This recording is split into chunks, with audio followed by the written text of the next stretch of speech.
You might be wondering why this slab has a huge bite taken out of it. A year ago, a client reached out wanting a big round dining table. So I went to GL Veneer and found this, one of the prettiest Claro walnut slabs I'd ever seen. Seriously, here's what it looked like in the end. Now I knew that there was no way that this slab was going to be big enough for the table, so I bought two. And as soon as I started marking things up, I realized that I was going to use most of the first slab, but hardly any of the second one. And that gave me the idea to set this piece aside to build some sort of desk where you'd sit here, and it's like a command center where everything wraps around you. So that's our starting point, and that's why this slab has a huge bite taken out of it, and this video is sponsored by Shopify. So I don't imagine that this is going to be your Monday through Friday 9 to 5 kind of desk. I think it's more of a occasionally send a few emails and the rest of the time just sit there and look pretty kind of desk. Like a highly incompetent but very attractive assistant. Hey Dolores, have I had any calls? Exactly. Now historically a typical desktop has been about 30 inches wide. And if you were to sit dead center on this desk, it isn't. In fact, it's barely over 12 inches. But as long as you rotate your position like this or this, it gets way deeper. And honestly, I think the idea of a 30-inch deep desktop is kind of outdated. Like maybe it made sense when people had huge CRT monitors, but we don't anymore. Actually, I got curious, so I just measured the width of the usable area on the desk that I use every day, and it's about 21.5 inches. So again, for light duty work, like the occasional email, this desk is going to be fine. Now, on the complete opposite side of the spectrum, on these wings here, this top is much deeper than a typical desk, about 44 inches. But I'm going to trim these back a bit because the extra width here doesn't really provide any more usable desk space. Honestly, it seems like it would just be a spot to set stuff on that you're going to eventually knock off with your elbows. And leaving it needlessly wide with these nice sharp corners kind of seems like a recipe for some painful bumps.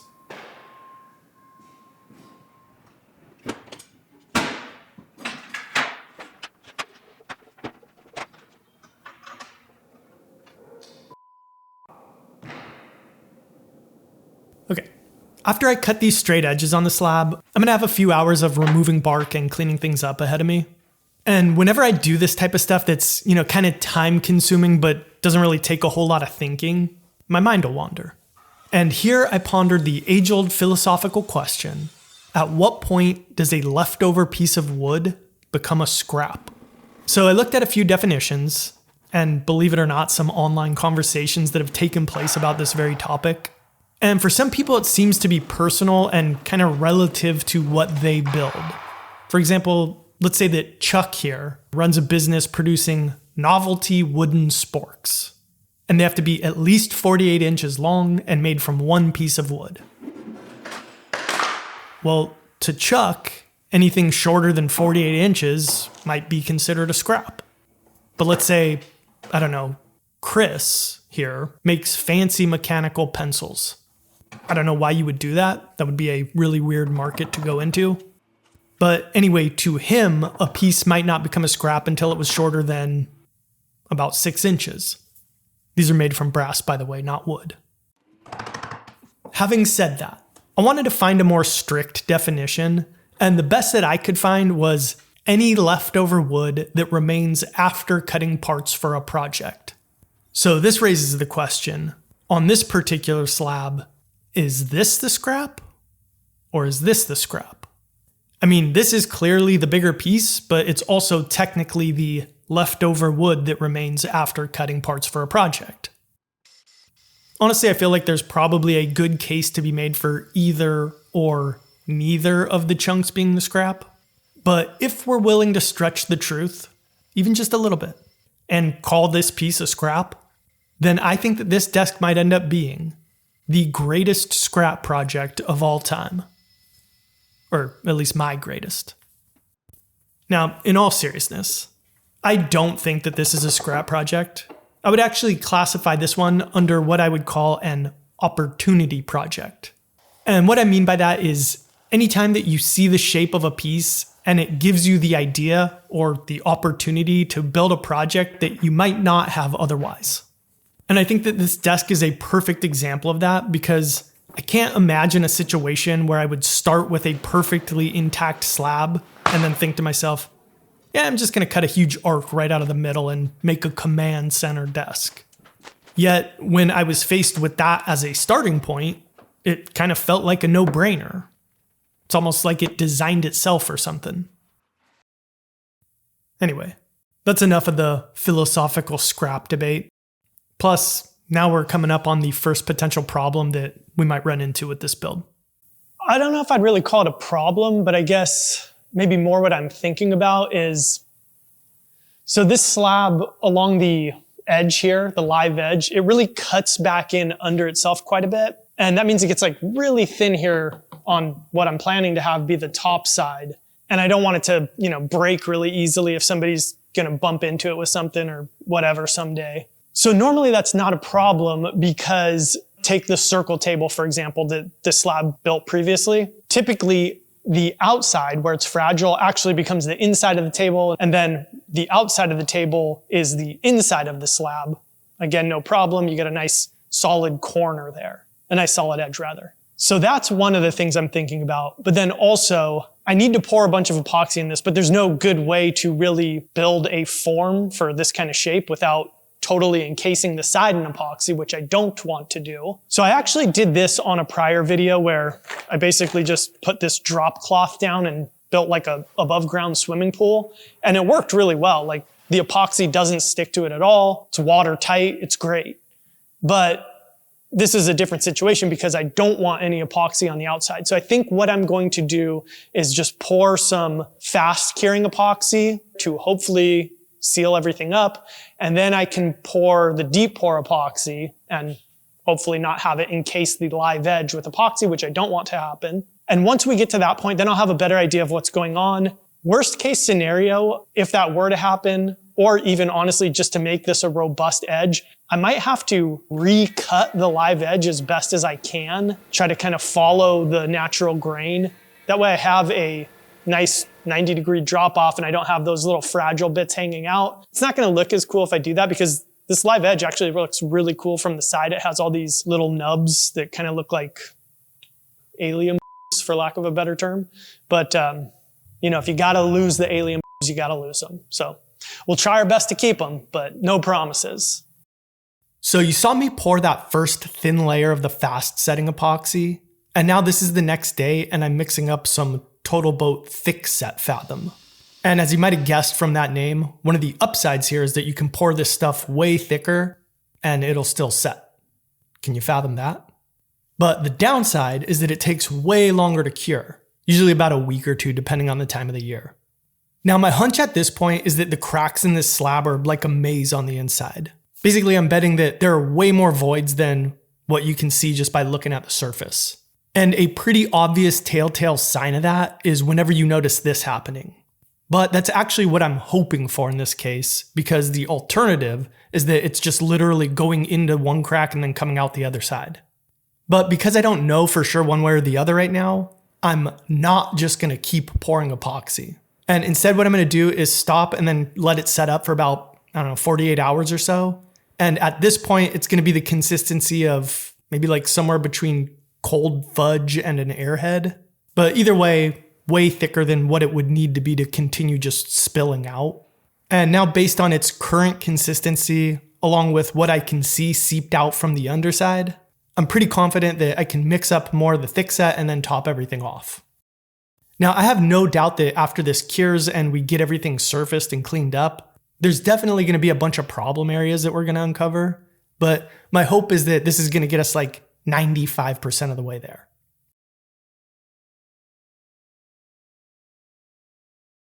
All right, here we are. It's about 2 weeks later, and I'm happy to report that there were no major leaks in the epoxy.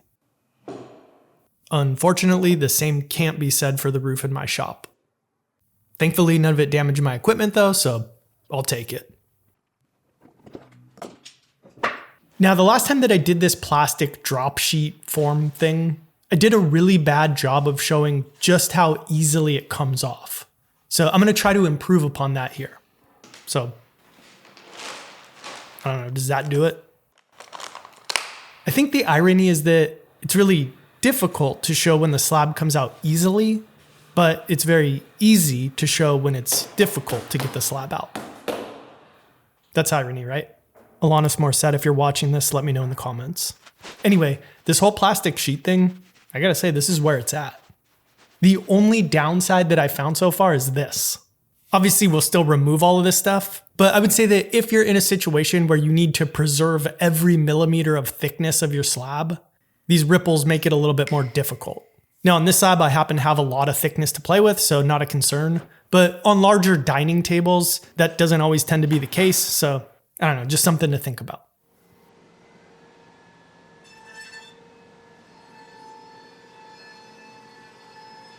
So you know how there's that one spot that everybody has in their house where they put like half-dead batteries, rubber bands, maybe a pen that doesn't work anymore, a Radio Shack receipt from 2006? Well, my family's always called that a junk drawer. And I'm not sure if the rest of the world uses that term, but call it whatever you want. I'm sure most of us have one at home. Well, at my shop, and I'm not proud of this, I have a cousin of the junk drawer, the junk corner. I mean, I don't think there's any Radio Shack receipts in here, but I could definitely get rid of like 30% of the stuff that I stash away over there. That said, occasionally it can really pay off to keep a junk corner. And today was that day. And that's because buried amongst all of the scraps and the offcuts that I keep here, between the wall and the organized part of the junk corner, I found literally the perfect arc template that I needed to cut the semicircle for where a person's gonna sit. I don't know when I made this or why I kept it, but I'm thankful I did. Now, in full disclosure, could I have made myself a new template in about 5 minutes? Yeah. But why do that when you can hold on to a piece for 3 years in the off chance that you might be able to use it for something eventually? It's the same reason you hold on to that Radio Shack receipt. Sure, they went out of business in 2015, but if they ever reopen and you need to return that universal remote, you don't want any questions, and you're going to be damn glad that you kept it. By the way, check out this La La Land looking bull out here. All right, I'm stalling. Let's just get to the bad news. We got the slab cleaned up, and I knew that this slab was really gnarly here, but I was hoping it would fill in a little bit better than it has. So I started kind of going through my normal process, which is typically after I do my major pour, I'll do another pour to kind of fill stuff in. Then from there, I'll do a lot of little touch-up work with epoxy. And then whatever that can't get, I move on to using this stuff called hot melt. It's basically like a black hot glue stick, essentially, that you can kind of melt and jam it into little cracks. And then whatever that can't get, I'll use black CA glue. I could probably fill in most of this, but if there's a lot of it like this is a pretty heavy concentration, it's not going to look good. I mean, it'll be okay, but this is too much of a focal point and you're going to be sitting right at it that I wouldn't be happy with it. So I think what I'm going to do is patch the really bad spots using offcuts from this slab, which I think looks really cool. I know it can be kind of a polarizing look, but typically with a slab, yeah, the grain is going to be pretty wavy, but for the most part, it's going to go a certain way. Here, it really doesn't. It kind of flows this way and then almost wraps around this way.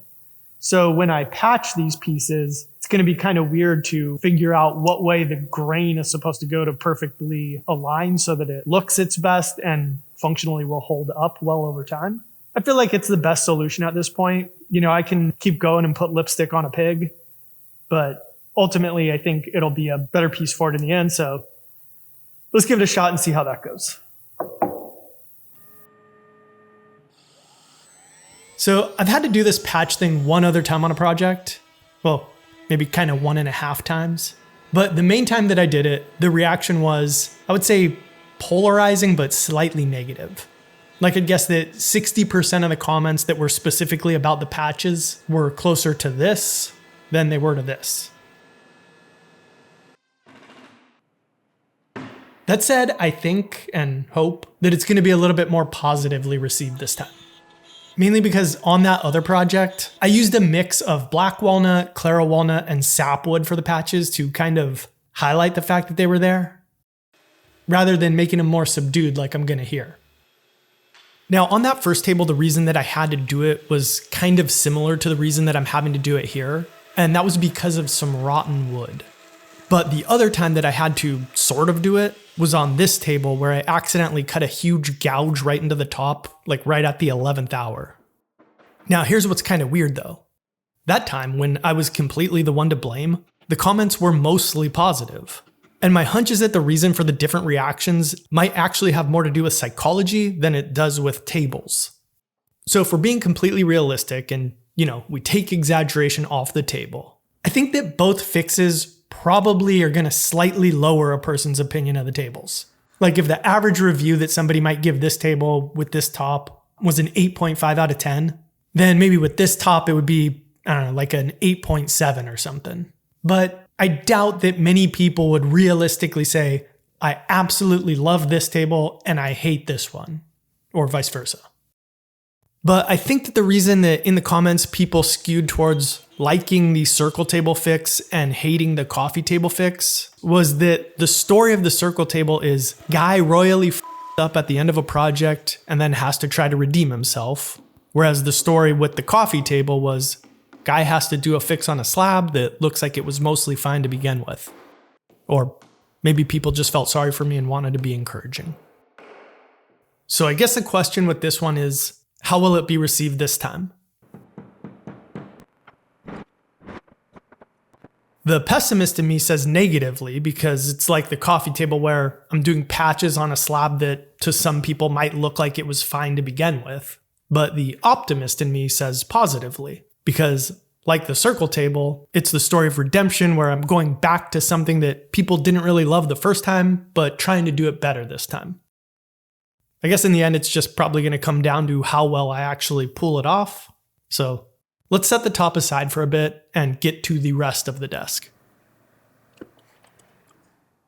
So when it comes to design, I don't really have any concrete rules, but one general guideline that I like to stick to is that I try not to pair a complex base with a complex top. For example, this is what I would call a complex base. And I don't mean complex as in difficult to build, but more, visually complex. And that base I paired with this top, which I would say is more on the visually simple side. Nice simple round shape, and as the grain of a slab top can go, I would say on the more subdued side of things. Whereas something like this top, which has more character in the grain, it's got these brass details, I would say that this is more visually complex as a slab top can go. And when I'm using something like this, I want to make sure that it's the focal point. So for example, that one I paired with a much more visually simple base compared to that other one. So the cliff notes there is, generally speaking, I don't mind pairing simple with simple or simple with complex, but I try not to pair complex with complex.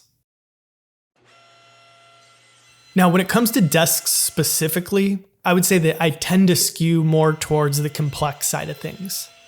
And that's probably because one of the great things about a desk is that they can be asymmetrical.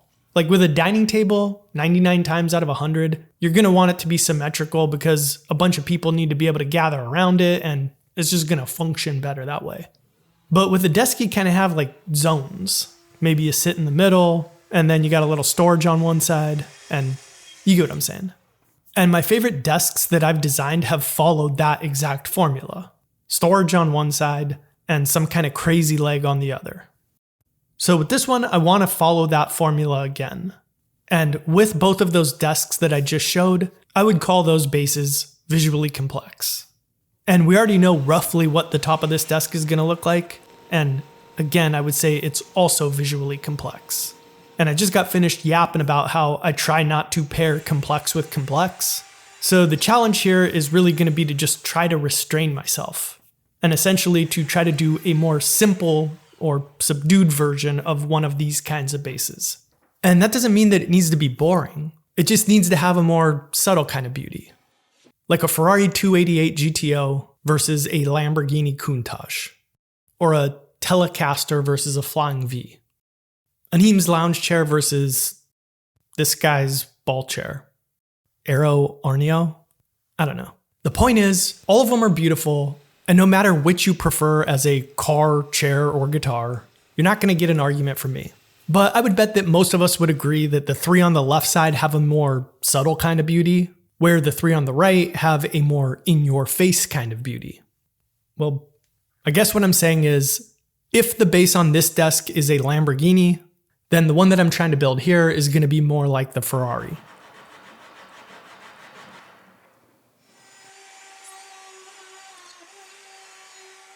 The other day I got a pretty strange compliment. I'll paraphrase, but a guy said that he would give his left nut to have a shop as big as mine. I told him that the good news was that he could keep it because all it actually takes is about $5,000 per month in rent. And I haven't asked, but I'm pretty sure that my landlord prefers cash over that. Anyway, conversations like that will pop up from time to time, and they always lead to the one big question. How can I afford it? And I get it. People are curious.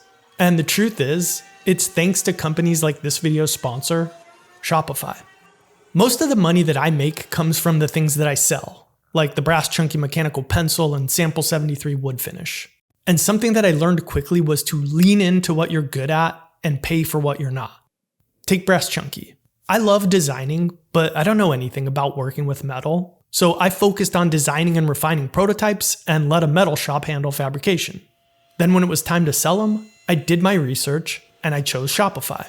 Because just like with metalwork, I don't know how to code, but I can drag and drop things to put together and maintain a storefront. I don't know anything about international sales, but I can use managed markets to take care of local payment methods, duties, and taxes. I don't know how to run advanced analytics, but I can use live view to see real-time data about where, who, and how people are browsing my store. And while I am good at designing stuff and pretty good at writing copy, if I weren't, I could use Shopify Magic to write better product descriptions, improve product images, and craft more effective emails. Shopify has been a game changer for my business and my life. And if you're starting or you have an existing business or even just an idea, you owe it to yourself to give them a look.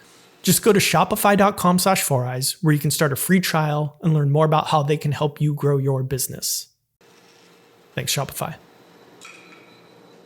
So just like we were talking about earlier, the overall leg shape that I'm doing here is pretty subtle.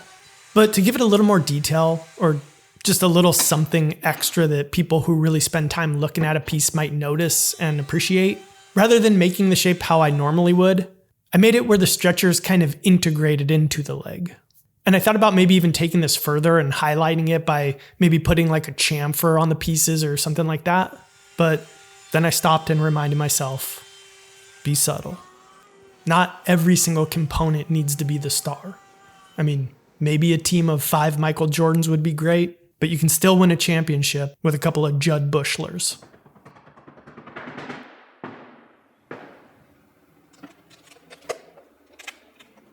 When we last saw the slab, we had just done our first round of epoxy touch-up. And now we're going to get to see how well that actually filled in all of the remaining holes. And if I'm being honest, not great. I'll say slightly worse than normal, and I think that's just because this slab is a little bit rougher than what I typically work with. And here's the next plan of attack. So I'm going through and identifying all the problem areas, and some of the larger holes like this, I'm going to take one more crack at filling with epoxy, but some of the medium holes are actually the tricky ones. On these I've already tried and failed with epoxy, and I don't want to fill these with the hot melt or CA glue. So what I'm going to do is drill them out and fill them with plugs.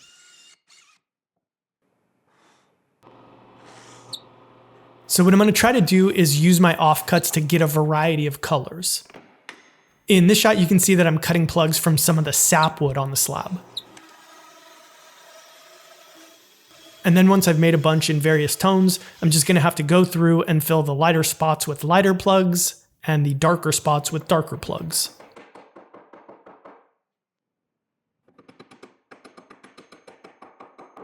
And whenever you do this on a slab, it's kind of a crapshoot. I mean, you try your best, obviously, but the grain on the slabs is so wild that you never really know until you've sanded everything off. And my hunch going in is that probably 80% of them will come out good, and the rest won't. But either way, now we have to let this epoxy cure, so we'll keep working and then we'll take it from there. So sticking with that whole car analogy thing from earlier, the next thing that we need to do is make a box, which I guess doesn't really sound like it has anything to do with cars. Glove box? Gearbox? Whatever. What I actually mean is that whole subtle but still beautiful thing, the Ferrari versus Lamborghini analogy. So I've never actually been up close to a Ferrari, but I would assume that they have a really nice fit and finish. And what you're seeing here is the level of detail that it takes to have a really nice fit and finish when you're making a box. And I'm not going to cover it in detail because I can make an hour-long video on just that topic, but I will point out a couple of key things. So the type of box that we're going to be making is a mitered box. And that just means that we're going to cut 45-degree bevels on all of the ends so that the joint on each corner is a miter. It's not the fanciest type of box, but I think it's the best type of box. It's the cleanest. The worst kind of box probably has butt joints, and the fanciest would have dovetails. They're like the Fiat and Bugatti of boxes. Now there are plenty of reasons that a person might opt for a miter box. And one of the major ones is grain wrap, which is where the grain of the wood looks like it perfectly flows around the outside of the box. And that's the reason that you see me doing all this labeling and numbering on all the pieces during this part of the process, where what I'm doing is prepping the pieces to make 4 panels that I'll need for the box. Now there's lots of ways to do this, and the most obvious one would allow you to skip a lot of the organizing that I'm having to do. And that would be to take your long boards, glue them up into a big panel, and then cut them into the 4 smaller panels. The reason that I cut my boards short in the beginning though, was because of this. You see how bent these boards are? Well, to make a great box, you want flat panels. And I could flatten this long board, but in doing that, I'm gonna have to make the board a lot thinner, which I don't wanna do. Thankfully, if you cut a long bent board into smaller pieces, you significantly reduce the amount of bend, and it requires a lot less thicknessing to make flat. So the trade-off is a little more organizing in exchange for some much thicker panels. So you can see we've got a good basis for a nice Ferrari quality grain wrap here. And really then it's just a matter of doing your best to cut perfect 45-degree bevels on each end. And here's a little trick if you feel like you have trouble doing that. Obviously, you want to always aim for perfection. But if you're going to have a little error, instead of setting your blade to 45 degrees, you can try setting it to like 45.1. Basically tilt it ever so slightly farther than 45. So we'll look at a really extreme example where a person would have set their blade to 5 degrees past, so 50, which isn't even possible. But as you can see, what would happen is that your outside points would be good, but you would have gaps on the inside. Where if you didn't go far enough, you would end up with this. And again, remember, we're talking about 1/10 of a degree, so really it's going to be more like this. And if you end up with a situation like this, it's probably just going to clamp out, or could really easily be fixed with glue and sanding. Now, tips and concepts like this I would classify as intermediate level woodworking, but if you're looking to start woodworking, or maybe you're still pretty new to it, I just created an online woodworking course with my buddies John and Sean called The Best Beginner Woodworking Course, period. Where we cover all the basics, we build 4 projects, you can go through it at your own pace, you have lifetime access, and it's got a 30-day money-back guarantee. So if that sounds like something that you would be interested in, I'm gonna leave a link in the description so that you can check it out. And if you feel like you're maybe already more advanced than that, maybe check out one of our woodworking plan project courses. We got a ton of cool projects to pick from, and I really think you'll like them. And if you're not interested in either, no worries. Honestly, the fact that you watch these videos is enough for me, and I really do appreciate it, so thank you.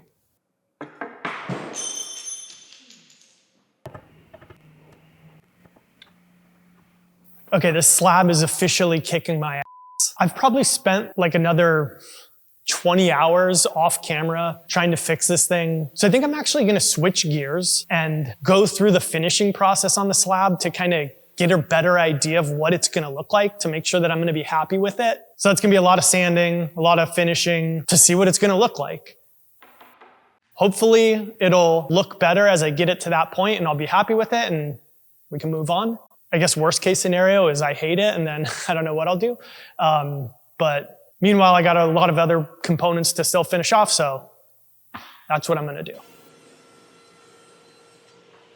Here I'm gonna make some drawer boxes, 3 to be exact, which is not the most fun thing to do or probably watch, but I didn't want to just completely skip it and have drawers magically appear in the cabinet. So while I was building and filming this, it got me thinking, how accurately, or maybe inaccurately, do I represent actually building something in these videos as far as time is concerned? So for example, imagine that like 10% of the time that I spent building a project, I was standing behind my table saw making cuts. Well, if that were true, then would roughly 10% of the video end up being me standing behind the table saw making cuts? Probably not. And I'm not about to sit here and track and calculate everything to find out. But then that got me thinking, what are the biggest or most obvious places where time isn't represented accurately? And there was one pretty obvious one that immediately came to mind. So this would be something that takes forever but barely makes it into a video. And I would say that that's sanding. I'd guess that on a given project I'll spend maybe 10 hours sanding, but only about 10 seconds is going to make its way into a video, thankfully.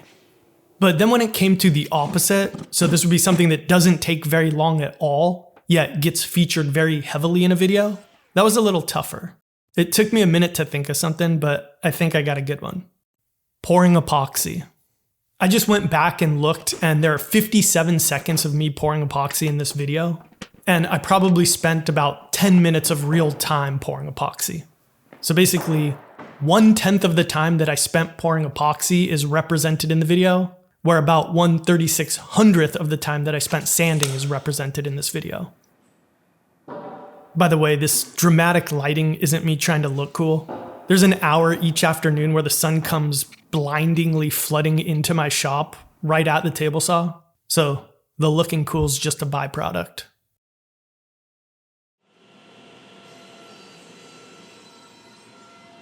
Now that we have the drawer boxes, we need drawer faces. And the way that I do this is a little counterintuitive.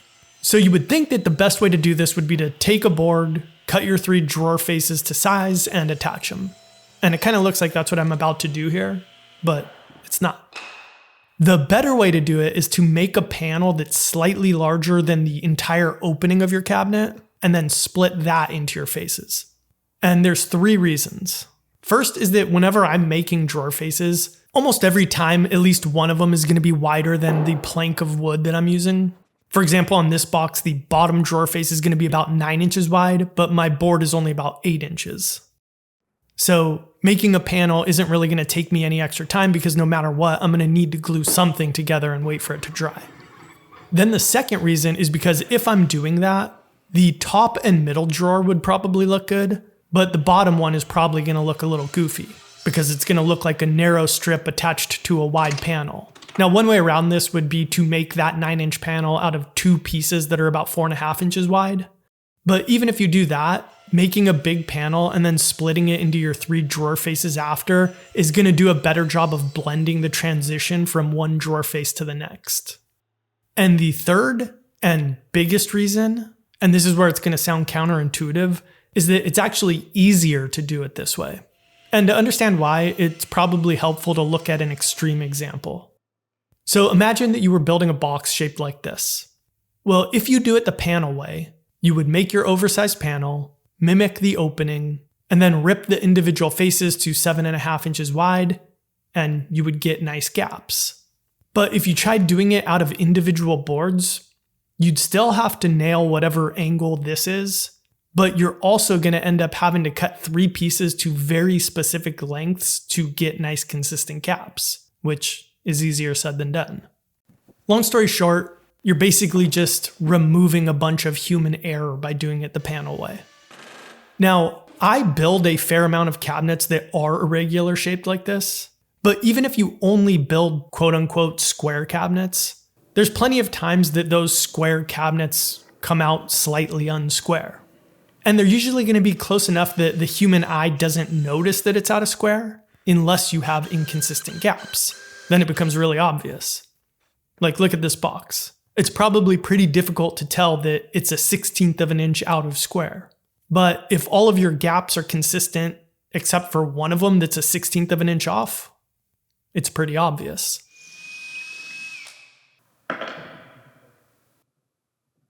And while we're on the topic of counterintuitive woodworking things, this is one of the biggest misconceptions that I hear from a lot of beginners. And if you haven't seen these tricks before, I think you're really gonna like them. But let me quickly tell you what I'm about to do so that you have some context. So we need to make a base for the cabinet, which is gonna consist of two pieces that form a plus shape using what's called a half lap joint. So the misconception is that intuitively you would think that to make a perfect fitting joint, you'd want to be really good at precisely measuring and marking things. But actually, to get the best joint, you really don't want to rely on measuring things at all. So I'm going to be starting here with my two pieces, which are milled to about 1 3/4 of an inch thick and ripped to 3 1/4 inches wide. And they're also a few inches longer than whatever they're going to need to be in the end. Now the first step is going to be that we need to lock in the height of our blade. And we want that to be exactly half of this dimension. What I'm going to do is keep the offcut from when I cut my piece to length and use that to perfectly dial in the blade height. So we're going to start by raising the blade so that it's about halfway up, maybe just a little bit shy. And the mark that I have here is just to get us in the general area. I'm not trying to hit that line with the blade. And then what we're going to do is take a test cut, flip the piece over, and take another test cut. And if you have a little bit of material left here, then you know you want to raise your blade a little bit more. Technically, you're going to want to raise it half of whatever the size of this sliver is. But again, we're not going to measure it. We're just going to tick it up a little bit and keep doing that until either we're left with a hair-thin sliver or it just kind of chips off like what you can see here. And once that happens, we know that our blade height is almost perfect. Perfect enough at least, so we'll lock it down. All right, so that's half the battle. And now the other half is cutting a notch into each piece that perfectly matches the thickness of the other piece. Again, no measuring. Instead, I'm going to use one piece to mark the other about halfway along the length. And then I'm going to use a stop block and my other workpiece to set up the cut like this. And then we can go ahead and make the first cut.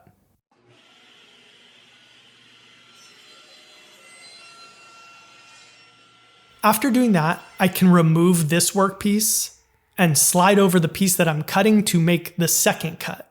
But here's the important part.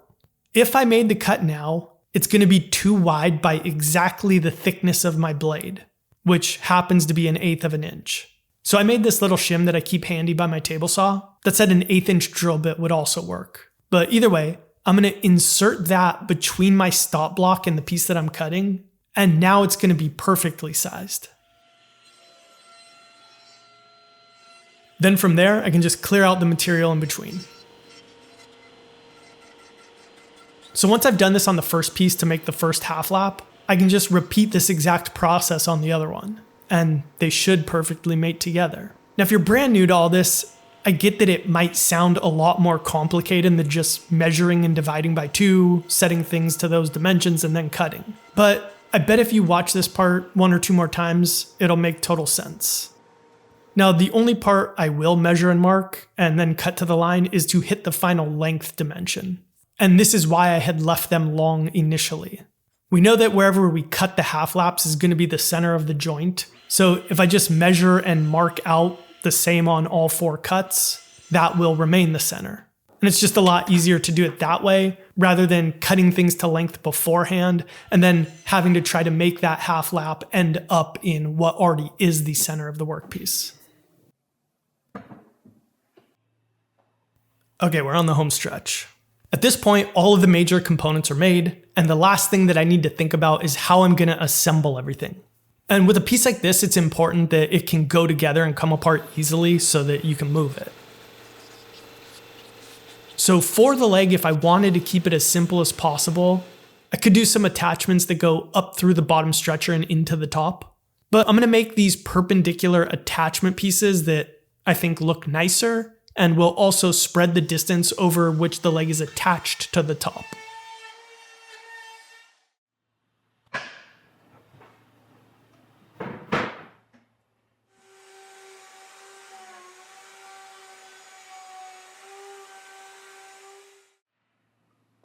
So after I get the notches for those cut into the top of the leg, I'm going to do this round over detail on the leg and then cut it to its final length.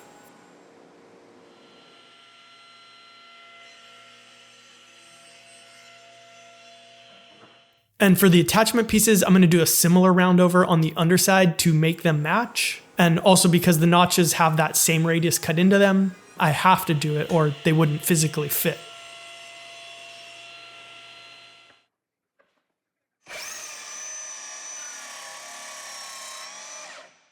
Now these could technically be glued together, but I'm going to use hardware because I want to be able to take the leg apart for shipping purposes.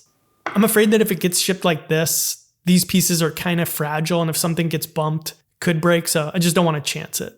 And I'm going to be attaching pretty much everything the same way, so I'm just going to show it one time in detail.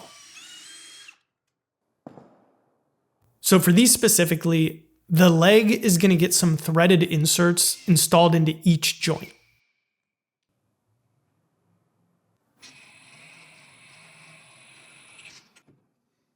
And then in the attachment pieces, I'm going to use a Forstner bit to make a large hole that's about 1/2 inch deep.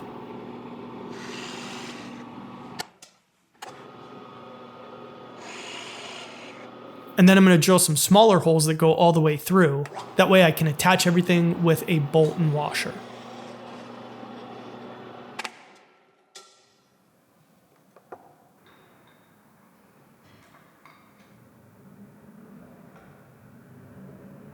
Then to attach the leg to the top, I'm going to do the exact same thing, except that the inserts are going to go into the underside of the top.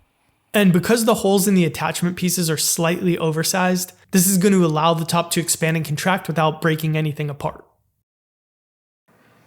The only other piece that I need to make are these pieces that are going to go between the cabinet and the top. And to attach these, I'm going to do the same thing, but they're also going to serve one other purpose, but unfortunately I need to wait on it. Here's why. So I'm going to put this piece up for sale on my website, but I want to wait for somebody to buy it to customize this last part. Basically, I've been calling it a desk, but like I said, it's really a very light duty desk. And for all I know, the person who buys it might end up using it for like a makeup vanity or something. But back when I built the box, I made it with a center partition so that there's a little cubby in the back. So if somebody wanted, I could fill this in with a shelf to display some items, or it could be used for a computer or cable management or something. And if a person wanted to go that route, based on what they need, my plan would be to make a nice brass plate on the top where you could feed some cables down to the box, to a surge protector or a computer or whatever the person wants. Basically, I don't want to take a guess at this. I want to make it custom for their particular needs. All right. I'd promised exactly 10 seconds of sanding footage would make its way into this video, so here you go. And then we're going to move on to sanding's more exciting brother, finishing. It's like the rod to sanding's Richard Belding. And here are some other cultural references for viewers from different generations.